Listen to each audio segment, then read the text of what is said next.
What's going on, everybody? Welcome in. We are on episode 9 of Magnolia Made, Prep Baseball Mississippi podcast that discusses all things high school baseball related across the state of Mississippi. If you've been listening for 9 weeks now, you guys kind of know who we are, what we're doing, what we're about. Obviously, we're getting into the state championship series for Class 7A through 1A this week. Those are set to start up next week at Trustmark Park in Pearl, Mississippi.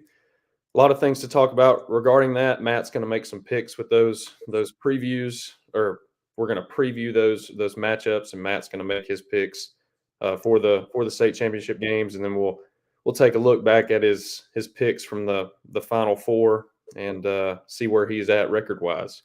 Matt, how's it going over in Mississippi, man? Oh, going well, man. Just getting ready to head up north to the state championship games and spend a week there watching some of these guys get after it. Before we get going, though, can we throw out that comment about, or I'm sorry, look, these guys can make comments. I just had a question sent to me on Twitter, or I'm sorry, on Go ahead. Text message. You guys can ask questions on here. We may not have the answers, but we'll try. But we would love to have some chit chat with you guys and talk about things that are going on and kind of rolling into to the state championships. Yeah, the comments make it fun. It's interaction with us. Like one of our coworkers hopped on here 2 weeks ago and got Matt fired up about a pitch clock situation in Mississippi. So I mean, like, comments are fun for us. We enjoy it. It's fun to interact. So feel free to drop any comment question. Even if Matt picks your team for the state finals matchup, just you can comment "Go Tigers" and we'll throw it up on the screen. I mean, there's nothing wrong with it.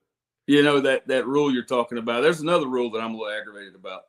I get on Facebook or Twitter this morning and I see is it Ellie De La Cruz? Yeah. Stealing his so-and-so stolen base and said he's on pace for 100. I am not a fan of anything as far as stolen bases go anymore. If you steal 100 bags, so what? If I can't pick you off but twice, and after that second pickoff, if I don't get you, you get to go to second. I mean, I don't understand how in the world anyone could think that that's fair. I mean, see, I've already got you fired up. Yeah, I just remember seeing it now. And then, look, the guy, that kid is a talent. He's one of the best young players in the game.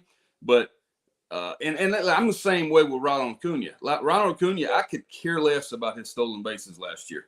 See, I'm a Braves fan, so I can't. Look, they're good. They're really good, and he's a great player, moving into a Hall of Fame type career. But his stolen bases don't matter to me. I think there should be an asterisk beside him because Ricky Henderson and those guys back in the day didn't get that that's just not fair. I don't know if Austin's listening. He's covering the state championship games down in Oxford this week. So I'll tell him I got you fired up with his comment this week. I really don't think that there's a great understanding of the rules going on in Major League Baseball right now. I see so many people get called safe on slides into the bag because of the throwing lane. I'm so aggravated with kind of watching it now. I get it. All right, anyway. Let's go over this summer schedule briefly real quick if you want to. All right. You can see the Rising Stars that's already came and gone. Starting this Sunday at Meridian Community College, we're going to be with the Golden Spikes Baseball Club all day. Starting at 12. We're going to check in at 12, and we've got about 40 kids signed up already. So every year we've done this, they've had some good talent out there, and we look forward to spending the day with them on Sunday and kind of promoting that organization. Before we get going with the rest of this, any of you organizations out there would be happy to work with you, spend the day with you and help promote your players. Just give us a shout. You can reach us several different ways, but we're starting this weekend with Golden Spikes. Next in the state championship games, week happens. And then that following Tuesday after the state championships are over, we're going to be up at Easley Baseball. That's actually going to be at Oxford High School. Oxford's got a brand new turf facility there, so we're gonna be up there at Oxford High School on that field, spending the day with Easley Baseball Club. The very next day starts our summer ID series. I'm sorry, you about to say something? No, I'm good. No, Okay. you're good. Yeah, the very next day we'll start our summer ID series. First one is going to be at Jackson Prep on Wednesday, May 29th. A little bit about those ID events. It's just a great way to either get the process started and get your profile started, get your recruitment process started. There's usually a few colleges in attendance at these smaller ID events, and this one's actually growing. It could be a little bit bigger than we anticipated. But yeah, it's a great way to start the process, or either come out and try to increase metrics that you've had in the past. But either way, it's a really cool day. Getting to get some more video on your profile the coaches can see. The following week, we're going to be at Pearl River Community College, June the 5th. I think that may be a Thursday because we're trying to plan around some events that are happening. That's going to be at, like I said, Pearl River Community College. That's a Wednesday. That's a Wednesday. It is a Wednesday? It is Wednesday, yeah. All right, I got to go look at that. I thought I changed maybe, but that's probably right. You're good. All right. I thought I was working around. I get confused sometimes. But, yeah, so we'll be at Pearl River Community College. Usually have a good draw there, and their coaches are always there helping out. But I think Coach Slater Light and Brandon Middleton, they both Pennington, they both work the events usually. And so they're seeing these guys kind of, firsthand, right up on them, getting to know them, getting to talk to them, creating that relationship with them. So that's a cool day too. So we'll be there, and then the 2 weeks off, and then we'll start with the Magnolia State games on June the 18th. That's a Tuesday and a Wednesday. That first day is actually we'll get back to that. June 25th, going to be at Delta State for this Delta Summer ID. I've said it here plenty of times. That's my alma mater. I'll get to go back and see Coach Batts and his staff. And it's the first time we've actually been in the Delta, so I'm looking forward to that one.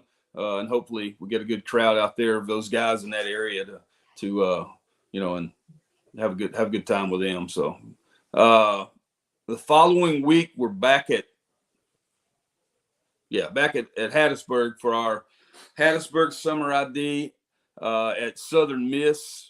And we're going to add a Rising Stars event onto the back end of that event, or of that showcase. So any 28s and 29s that haven't been able to attend, weren't able to attend one of our Rising Stars events, you guys can come to that Southern Miss that day. And we still have a couple of spots available for the junior future team. We've had about 12 kids registered. We're going to take about 11 or 12 maybe. We're going to take about 14 kids to Atlanta for the junior future games. So there is a possibility of a couple guys being added to that team from that event. So, so that's the July 2nd. Yeah, that's going to be on a Tuesday. Yeah. And then we'll follow up the following Tuesday with our Oxford Summer ID at the farm up in Oxford. Really cool facility there. Had a good crowd there last year with some solid talent. And that'll conclude our summer IDs. And then a couple weeks later, we'll be in Atlanta for the future games. The absolute best event ever. Yes, it is. There's nothing that compares to it. I don't care what you can do. Nothing compares to it. We actually had a former. Go ahead. Sorry. We actually had another former future gamer who's still uncommitted, and I can't figure it out. Ethan Barnes registered this morning for the Magnolia State games, and we'll turn our attention to that now. But the Magnolia State games is sold out. I mean, it is what it is. There may be a little wiggle room in certain positions, but it's something you're going to have to email me about to see if we have room for you. Pitching is close to being done. I may can take one or two extra POs. But if you go onto our website and you click on the Magnolia State games, you can see the rosters, and it's a bunch of talent coming. Already 92 players registered. We don't, it's going to be a really cool day. We haven't announced it yet, but we're about to add something to it. We're going to have like a mental skills guy come on the night before. I don't know if we can announce that, but we will. Brandon Geyer. Yeah. Former major leaguer. Yep, former major leaguer with the Indians, the Guardians. And he may have played with somebody else, but I'm not sure. But he's going to come on, and we're we're going to have the night before the event, we're going to get together with some other states, and it'll be a Q&A type thing too. So really look forward to that, just to add something to that really special event we're going to have. So what else can I say about that event other than it's the pathway to the future games. It's the pathway to the junior future games. It's the pathway to the senior future games. So everybody at this event this year has the potential to be in Atlanta, and it's a stressful day for me and you and some other guys just trying to pick those teams because we or pick the guys that we're going to invite. I don't like looking at this stuff as tryouts, but I know a lot of people do. But the Magnolia State Games is I would say that out of the 92 kids that have already registered, 15, 20, there could be 20 of those kids heading to Atlanta to participate in the future games or some portion of that week. So exciting. So we will probably add a few guys that don't come to that event that just are recommended by college coaches and pro scouts. But the majority of that roster will come from the Magnolia State Games. So looking forward to it. Yeah, right around the corner. I mean, it's middle of May already. So those events are knocking on the door. All right, let's turn our focus over to state championship series. But first, let's talk about your record from last week. Do it. Still, go ahead. You was about to say something. What you got? Well, I was just going to talk about how good it was. Okay. There's still one series that hasn't wrapped up yet. West Marion and Southeast Lauderdale. What was the deal on that? It was tied up in the ninth the other night, and it stormed.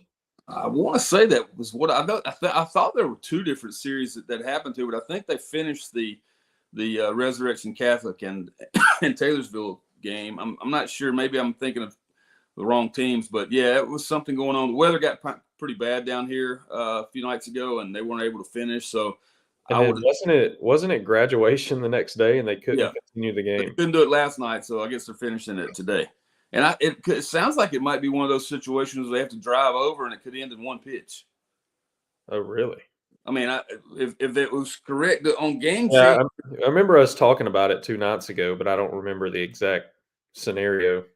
If it's that game, it is. If they have to continue that game, it is the end of the 8th inning, 3-3, with West Marion coming to bat. So it would actually have to go a whole inning, or at least they'll have to play the 9th. So yeah, man, that's crazy. Think about being in that game at that moment, and then you sit for 2 days and wait, and then you have to go back and kind of gear yourself back up for that situation. Here's my thing: is that first night, we'll get into this in a little bit. That first game was 1-0. 2 guys threw eight innings scoreless. Can they come back now? Oh, I don't know. I mean, that was on Friday. Yeah, so Saturday, I would Monday, Tuesday. I would think not because of pitch count and the rule. I don't know, man. One of them didn't walk anybody. So, I mean, if they're able to come back tonight, which you guys may know more about, anybody listening that has the information on that game, let us know. But if those 2 guys can come back, I think it was Stephen Eakes and Colby Stringer. And if those 2 guys can come back, that game could go another 15, 16 innings. So, I don't know. I don't know. And the same situation happened. I was at a series in Alabama last week in the Final Four, and both games started, and both starting pitchers had thrown over 25 pitches, and then it rained for like 20 or 30 minutes, and then they had to get the field prepped. The situation was either get the field in playing condition or cancel the game.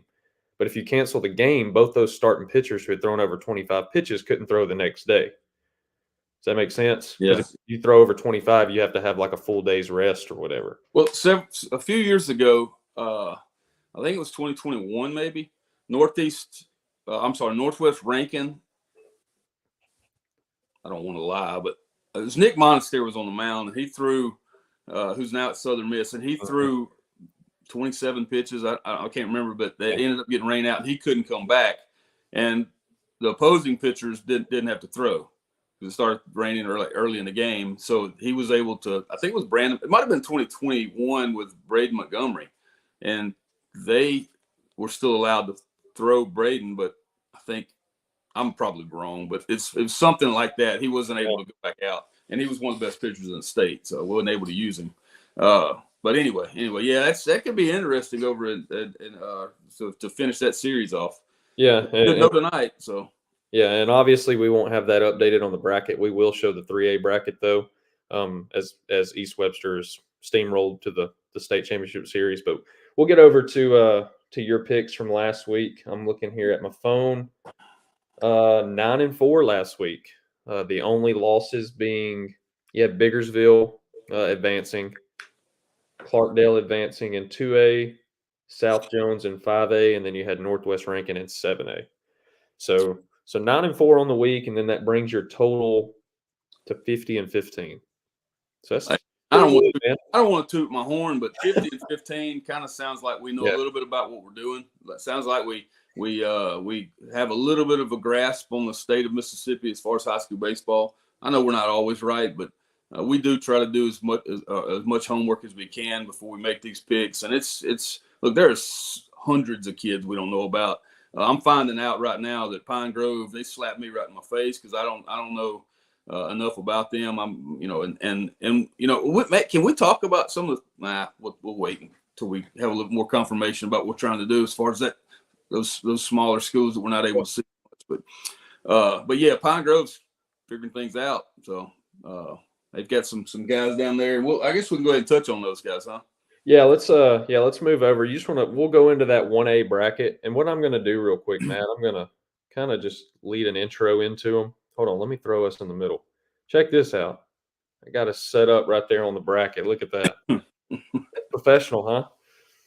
All right, so 1A, and then we've got that pairings page on the website with all this updated information. We've got current game times and things like that. And you'll notice there's rankings by each of these teams, and those rankings. And I know Matt wants to talk. I want you to touch on this. Yeah, there's been some people question why. Like for example, the other day, Sumrall, we had them ranked number 2 in our classification polls. So we have polls 7A through 1A, and we had Sumrall ranked number 2 at the time behind West Lauderdale in our last poll of the regular season. So we just carried those rankings over because obviously we're not going to update them every week during the playoffs if teams are falling out of the playoffs. Like there's no point in updating those class polls. So you'll see rankings beside those on that page. That's just, and I've even put a note on there that was the last week of the regular season, week 9's class polls, and I even linked it on there. So it's all there, just to clarify some confusion on that. Anything you want to add on that? Yeah, we're gonna have a final poll at the end of the year. So any changes that have happened throughout the playoffs will be shown on that final pairing or final poll. But if you're looking at this screen right now, it kind of looks like the NCAA bracket, right? Yeah. So if Jumpertown or Tupelo Christian at the bottom right was 14 and one of them was a 16th seed, and they ran through their competition and they got all the way to where Taylorsville is or all the way to where Pine Grove is, it would still have number 16 beside their name, playing the number 1 through 16 seed, whatever Taylorsville started out at. That's kind of how we do this. It's not that hard to understand if you really pay attention to like the NCAA brackets. We're going to update. We realize that Sumrall is the number 1 ranked team left. We get that, so just some clarification. We do have we understand what we're trying to do. So, but I'm glad you clarified that. Yeah. And like, I mean, it's on the website. You can see it all there. I'm not gonna just preach. And that kind of gets into being professional too.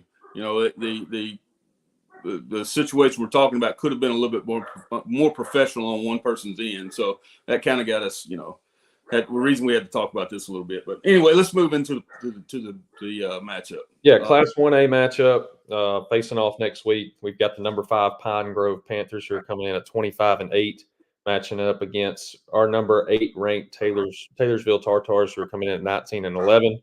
That series is slated to begin on Wednesday, May 22nd at 1 p.m. And then game 2 would be Friday, May 24th at 1 o'clock. And then, if necessary, game 3 would be sometime on Saturday. We haven't gotten clarification on when that would be. So, yeah. All right. So, go ahead, Matt. We'll touch on that Pine Grove Biggersville matchup. I had Biggersville, I think, picked to win that. Yeah, we've had Biggersville's been ranked #1 in our Yeah. class polls for I think they were 20. They were like 22-1 going into that, or 20-1.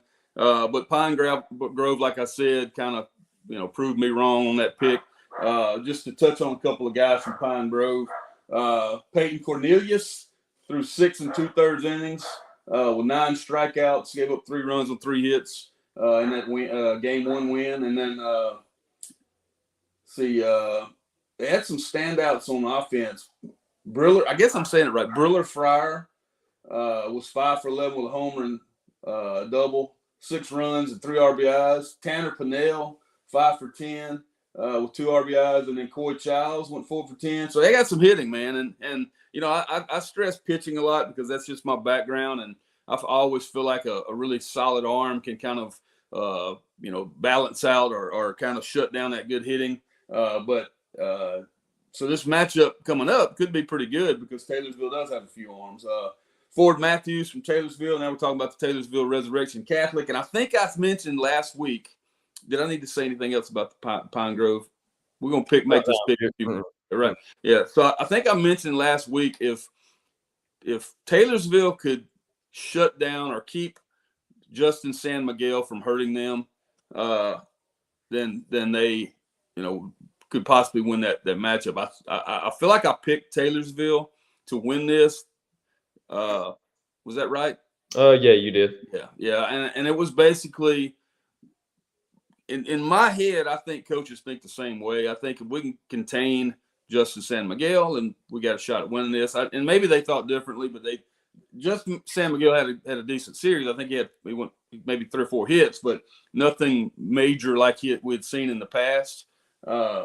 That would, affect the series as much. But Taylorsville, Ford Matthews threw 6 2/3 innings, scattered 8 hits, 1 run, 13 big strikeouts in game 1. He also looks like he also went 5 for 8 in the series with a couple of doubles. Trey. This is Taylorsville. Terry Barnes threw 6 innings, allowed 3 hits, 4 strikeouts in the series clincher. But in the middle of those 2 games, I got to touch on this. Trace Tingle from Resurrection Catholic threw a no-hitter. 7 innings, 11 strikeouts. So, got to give him props. But in the end, Taylorsville did finish the game off or finish the series off, and they're moving on to face Pine Grove. So I'm going to be up there. I'm headed to Jackson area on Tuesday to see pretty much games all week. So I'll get to finally see. I've seen Taylorsville once, but I get to see Pine Grove in action too. So that's good. I'm glad we get to do that. So the real question is, who are you picking? Man, I had a coach send me a message earlier and say, "Hey, don't pick us." And I think it provides some. It's fuel to the fire for them. Yeah. But I'm okay with people using that because I definitely did it as a player. Mm-hmm. So Pine Grove's going to have to use it. I'm going to go with Taylorsville. And it's really another one of those gut feelings. It could be because I'm just looking at a couple arms that did well, and now they don't have to face Trace Tingle. So yeah. It should be a really good series. We've had Biggersville and Resurrection Catholic both at the top of our 1A polls throughout the most pretty much the entirety of the season. So, it should be a really good matchup with Taylorsville being our 8 seed that we've got ranked, and then Pine Grove being the 5 seed. So, it should be really evenly matched up. So. Yeah, so I'm gonna go with Taylorsville. Okay, sounds good. Let's move over to Class 2A. Man, I tell you what. This could be a really good matchup. I feel like that, huh? Yeah, no, I agree, and I'm gonna preview this real quick. We've got #1 in our Class 2A poll, East Union Urchins coming in at 24-5, going up against #3 in our Class 2A poll, St. Andrews. The Saints come in with a 30-6 record. Game 1 is slated for Tuesday, May 21st at 10 a.m. Then Game 2 Thursday, May 23rd at 10 a.m. And then that Game 3 Saturday to be determined. So, go ahead. All right, I'll say this. I think I said last week that I'm going to pick East Union kind of to run through the whole thing and end up in the state championship, which would be, I think, their 3rd year in a row. They've won it the last 2 years. Mm-hmm. Landon Harmon, nothing against these guys, but he wore out by. He wore out by. There's no chance by could beat him.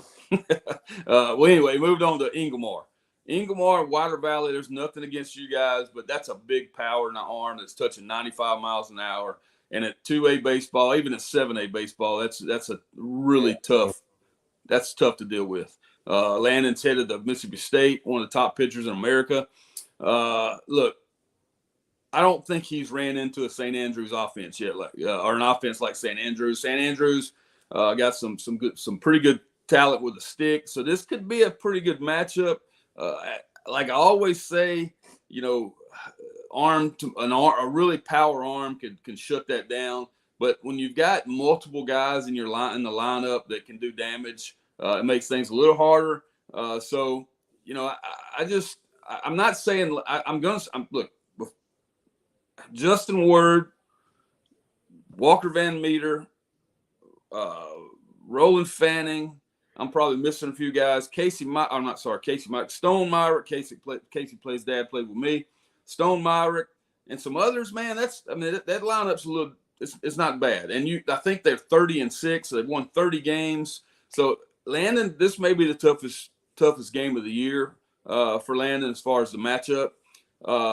I'm still going to pick East Union to win this series, but St. Andrews is possibly, it could go. You know what? I'll say this: if Landon wins that first game, I think it'll happen in 2, but this series could go 3. You know, and I know we talk about Landon a lot, but Ben Basil, I'm sure I say it wrong, but he's had a good year too, man. And that's 2 quality arms that could do some damage up there in Jackson.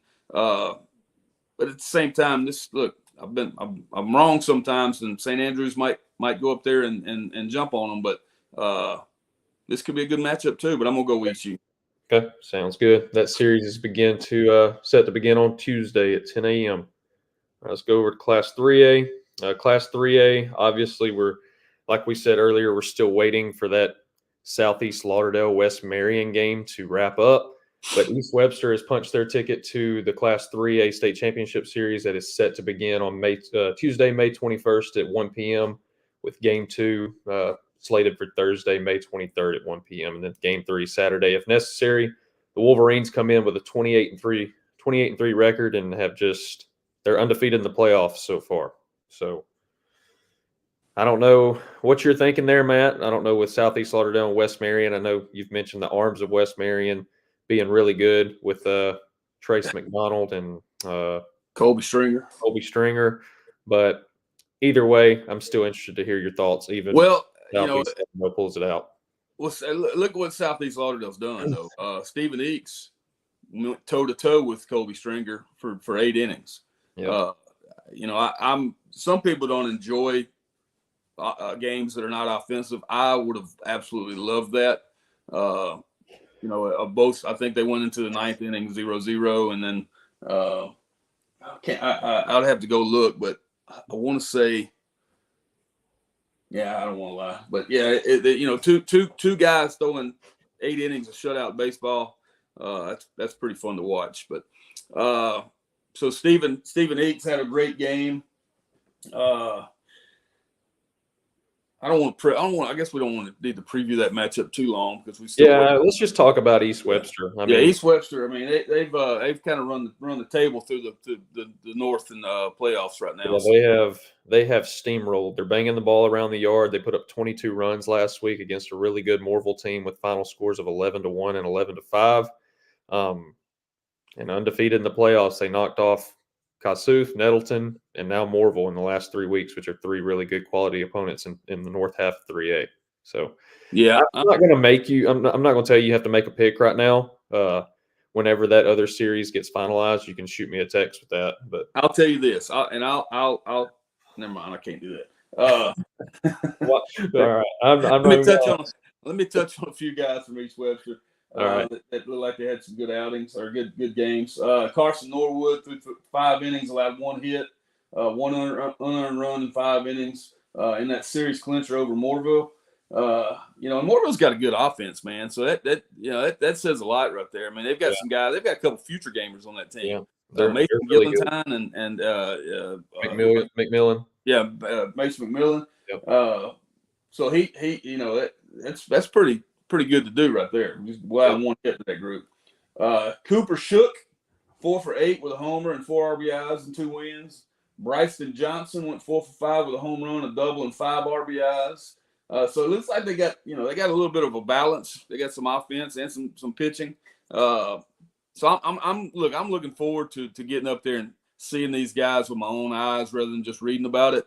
So I feel like that's going to be a good matchup either way. I will say this: if West Marion wins tonight, because I haven't seen enough of South Lauderdale, if West Marion can win this tonight, I would almost go pull, not pull, but I would almost pick those two guys because of those two arms. But at the same time, Southeast Lauderdale's matched from pitch to pitch, and so this could be setting up to be a really good matchup. No matter what, if Southeastern Lauderdale wins this, the pitching they have, that they look like they have, could be a good matchup against East Webster. So far, all of these matchups at the 1, 2, and 3A class look to be, pretty exciting to see. So I'm really pumped that I'm gonna be up there to be able to see these guys. Yeah, I think you'll be impressed with East Webster. I'm telling you, man, they come out and just punch the Aggies in the mouth that night that I got to see them play. They're offensive. They're explosive on the offensive end, and they can throw the ball really well on the mound. I'm looking forward to it. All right, let's go over to Class 4A. Again, I'm going to remind you guys, we encourage you guys to comment. Any comments, questions you got for us, feel free to ask. All right, Class 4A.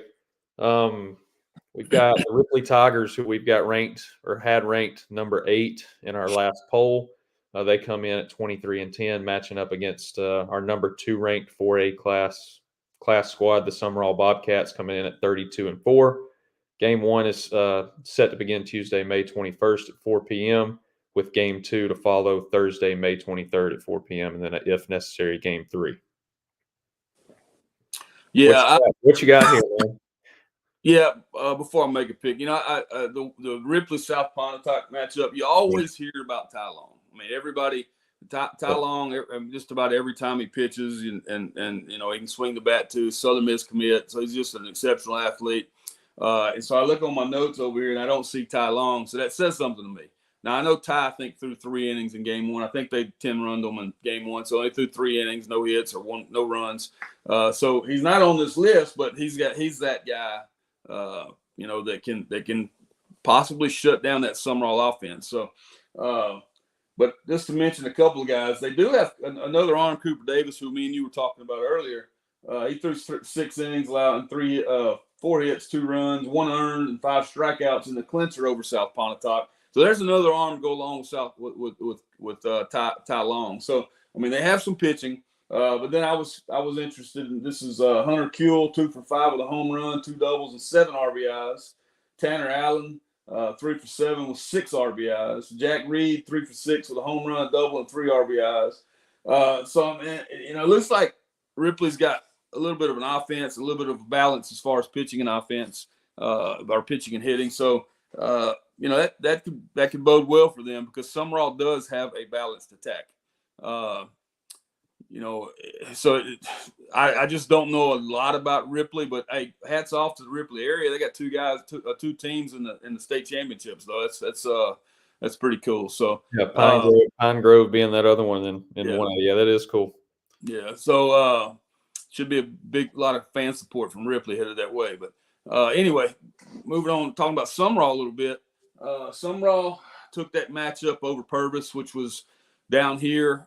One of the things the matchups I think people were looking for all year. It didn't prove to be as big of or as exciting of a series as last year. Did it go 3? I don't think it went 3 games, did it? I think it went just 2. I'm not sure, to be honest with you. I'm looking at it right here.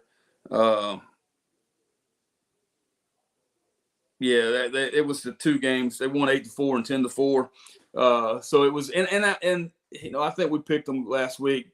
I thought it'd probably go 3, but Summerall got it done in 2. So that like I said earlier, that attack they have is balanced. They've got 2 arms. They've got Drew Davis and Leo Odom.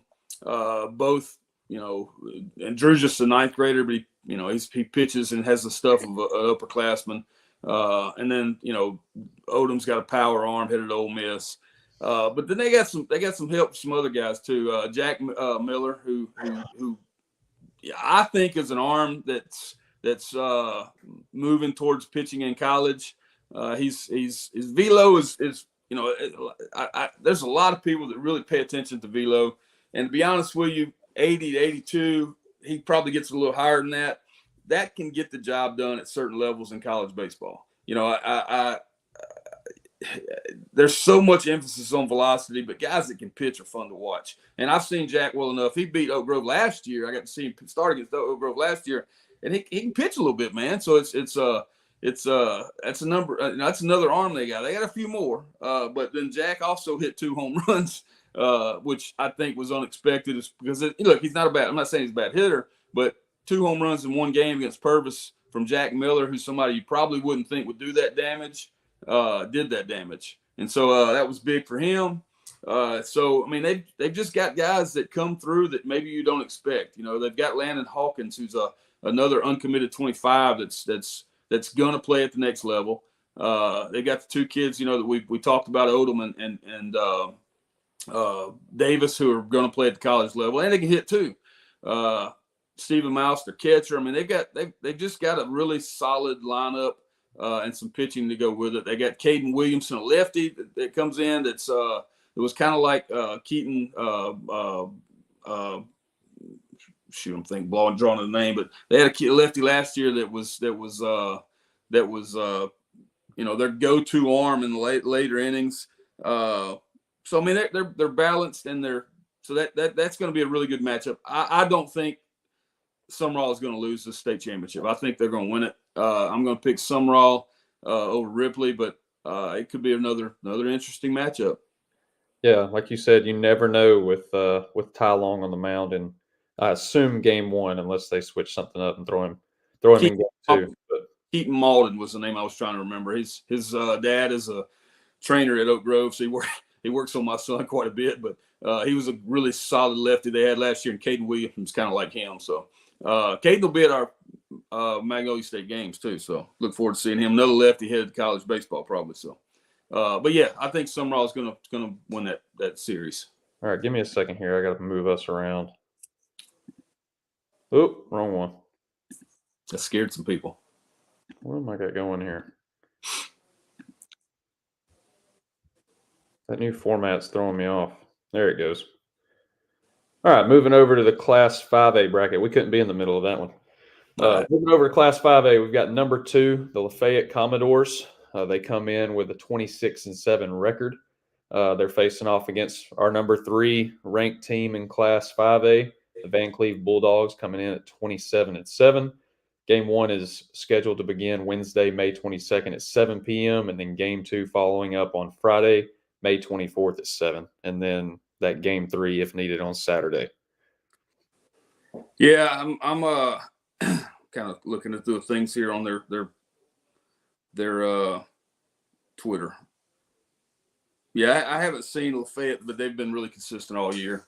Van Cleve started off, I want to say Van Cleve may have been number 25 in the start of our Power 25, and lost a few games early and dropped out. But they've been really consistent all year. So I mean, I think every one of these matchups is going to be pretty good, man. Let's see here. Tanner Harris. Tanner's been to several. This is talking about Van Cleve right now. I'm sorry, talking about Lafayette right now. Tanner, you remember Tanner from? I remember him from the top prospect games at Mississippi State. Tanner, in my eyes, is like one of the top catchers in his class. I think he's just a 26 or 27. So he's a younger guy, underclassman. But in my eyes, I'm thinking this guy's a catcher. And then I saw that he popped up and threw. Not say popped up, they've probably been using him all year, but complete game shutout, allowed 2 hits with 5 strikeouts, and a series clincher over New Hope. So I mean, we know he's an athlete and can has a good arm. So it just seems natural that he gets on the mound and does that. They've got Brody Brydup went 3 for 7 with a double, 2 RBIs over New Hope. Balin Bishop 4 for 6 with an RBI and 2 wins over New Hope. I mean, so like it's kind of like Ripley. I mean, kind of like Ripley. I haven't seen enough of them, but I know they're always a talented squad. They move into the deep into the playoffs just about every year. So I'm really looking forward to that one. Same with Van Cleve. I haven't seen them as much as I'd like to. They're one of the teams from the coast down here. So, but I do know they've got some pitching. Hunter Harper, 7 innings, 6 hits, 1 earned run, 7 strikeouts over South Jones, which this was big for me. I was really not surprised, I guess, but I guess you could call it surprise. But you beat those 2 arms at South Jones. You've done something. Mm-hmm. Tyler West. Tyler's name's been on here a few times. Through a pregame shutout, 2 hits, 7 strikeouts in the series clincher against South Jones. But you look, man, that says a lot if you run through those guys. I think it was a 2-game sweep too. I don't think it went 3 games. So I mean, you're knocking off, Dylan Causey and Cole Richardson, 2 arms that are headed to Southern Miss. So that says a lot for their offense. And then holding that team to low scoring and says a lot for their pitching. So this match, this is a complete gut call, but I'm gonna go with Van Cleve on this one. Okay. Just kind of looking at matchups and things that I noticed over the year. So yeah, and it should be a really good matchup. I mean, number 2 and number 3 in Class 5A both coming in with just 7 losses each. Should be a well fought series. Both of them have been consistent all year. This might be the best. This could possibly be the best matchup of the state championships. Mm-hmm. I agree. All right, moving over to Class 6A, we've got the Warren Central Vikings, who come in at 18-11-1. Not a team that we had ranked in the last poll of the season. I think they moved in there at one point at like 8, 9, or 10 in that Class 6A poll. But that last poll that we ran, we didn't have them ranked. They come in matched up against number 2, the George County Rebels, who come in at 28-4. Game 1 is set to begin Wednesday, May 22nd at 4 p.m., followed by Game 2 on Friday, May 24th at 4 p.m., and then Game 3 Saturday if needed. So yeah, so Warren Central, they're like this. I guess they're like the Cinderella team of the state championship. And I don't want to make them think that we don't respect them at all. But like you said, they were unranked and kind of just have been moving through the playoffs and knocking off some talent. So I will say this: I don't feel like this game is going to be done in 2. Warren Central does have an arm, Brooks Willoughby, who's headed to Southern Miss that has been throwing the ball really well. Threw a complete game no-hitter with 8 strikeouts in their series clincher over Center Hill. So he's feeling it right now. I did get to see George County a few nights ago, and I just feel like that game 1 will probably go to nothing against who George County is going to throw out there, because if they throw Preston McAdory out there against Brooks Willoughby, nothing against the rest of their staff, but I've seen those 2 a little bit more in action, especially Preston. That could be a really cool matchup. If Preston doesn't throw, because the way the series went, Preston didn't throw game 1. So depending on the matchups, I feel like this game, this will go 3, but I'm going to give the series to George County. George County does have Andrew Nilsson, a big arm, big righty, headed East Central. They've got Preston, who's was a future gamer, and then they've got some arms and some hitters to go along with it. Who else is? Let's see who else.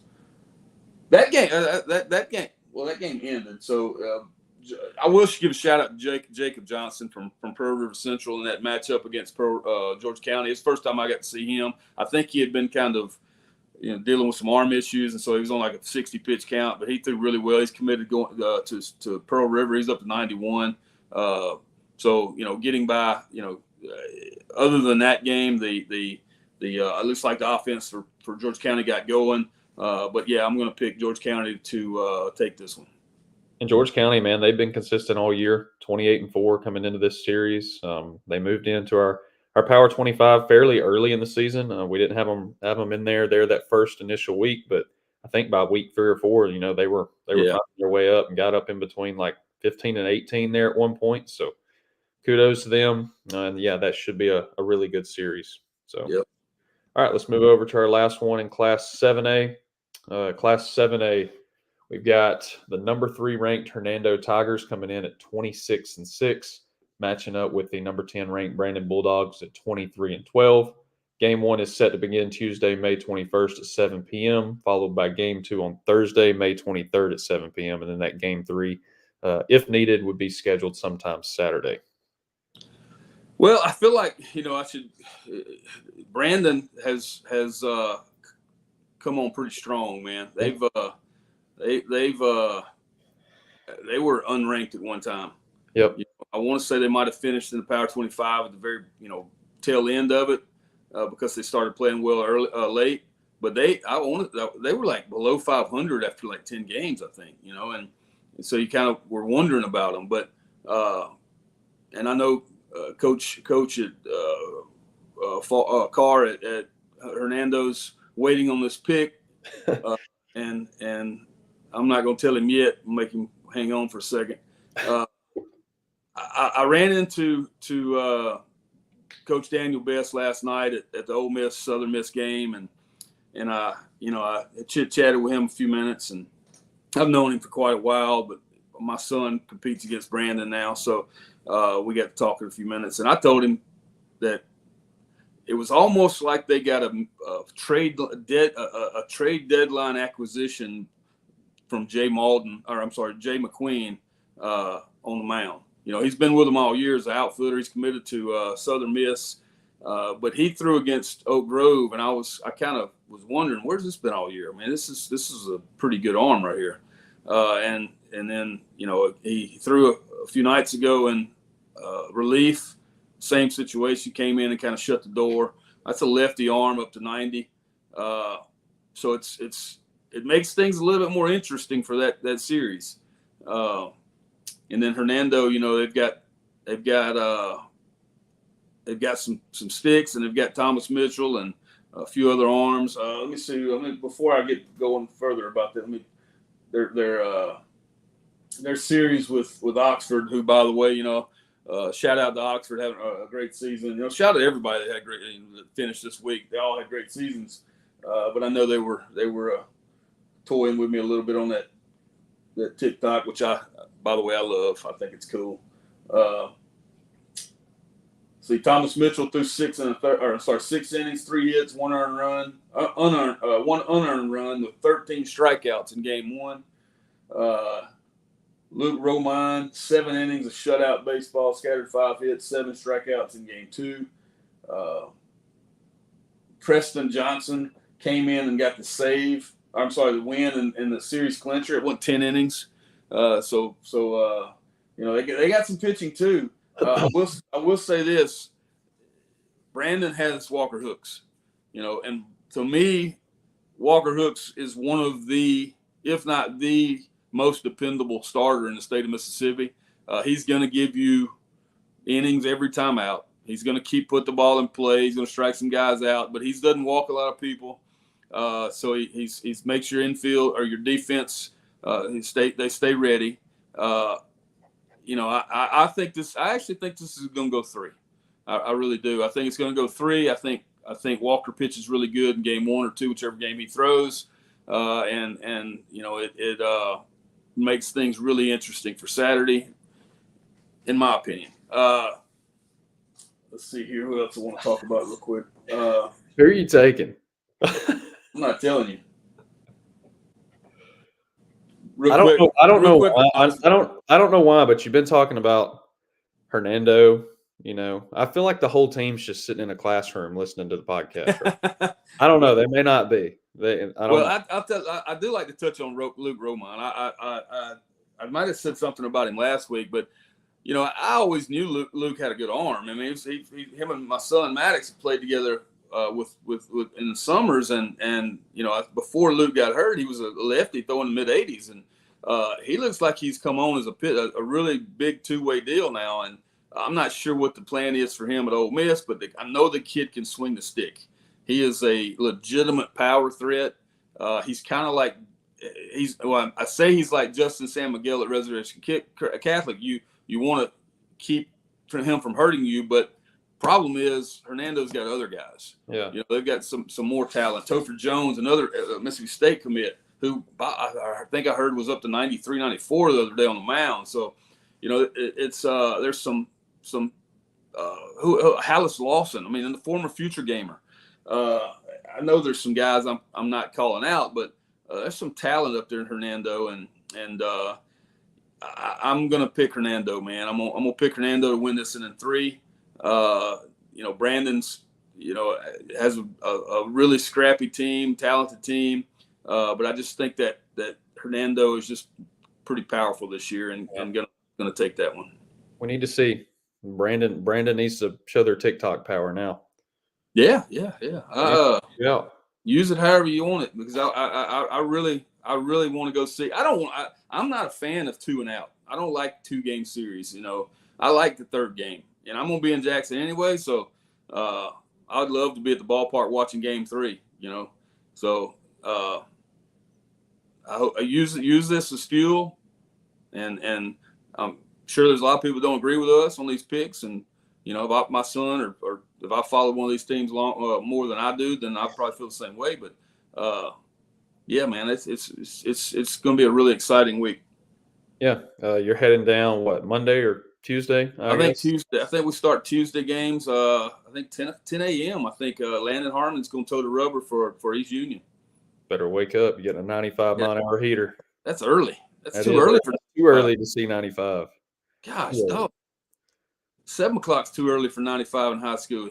10 o'clock, way too early. I agree. Hey, I do want to mention we will be doing, and this is for coaches who are listening, if there are any listening, Player of the Year stuff. Last year we had Player of the Year stuff. Cooper Pratt won that last year from Magnolia Heights. If you coaches have any submissions that you want to submit for Player of the Year, email that to Matt, DM it to one of our social accounts. Just make sure you include all relevant stats for that. And then also we're doing this year an all-state team. I think we did one last year, was our first year doing one, but we will be, taking those Player of the Year nominations and building an all-state team as well. And if we have enough, we can build 2-3 teams. But the more submissions, the better for us on that. Other content stuff that's coming out. Heat sheet continues to fill up. I'm sure Matt will have some more additions to that next week as he's out covering the playoffs, and then playoff performers that are coming out from last week's Final Four matchups. So the last 2 between the Sweet 16 and the Elite 8, I think we had 141 or around 140 between those, around 70 each week. So obviously Final Four, there's less teams, so there will be few less guys this week than the last 2 weeks, but those things are rolling out. That playoff performers article will come out tomorrow, so be on the lookout for that. That's all I've got, Matt. I don't know if you've got anything else you want to add or touch on before we hop. I know next week we're going to be out and about working, doing things. I know scout days and events are kicking up across all the states down here, so we will not have a podcast next Wednesday. You'll be at Trustmark Park, obviously. So we will keep you guys updated. This is obviously the last one of the spring. I don't know. We may try to do this, bi-weekly in the summer or something. It'll just be a plug and play thing, I think. So there won't be a set schedule like it has been the last 9 weeks of the spring. Got anything you want to add on that? No, I just, appreciate you guys listening in.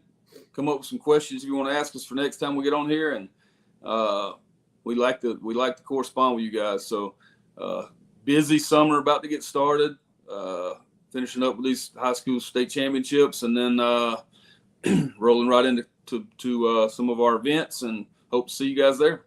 Yeah, last week's podcast had 4.1 thousand views on Twitter, and then I think over on YouTube we had right at 100. The YouTube channel's new, so feel free to go like and subscribe over there. It's a free subscription. We're not making any money for it. It's just there to house all our videos, basically. That way you don't have to scroll back through Twitter and try to find them. So feel free to like and subscribe. That's all I've got.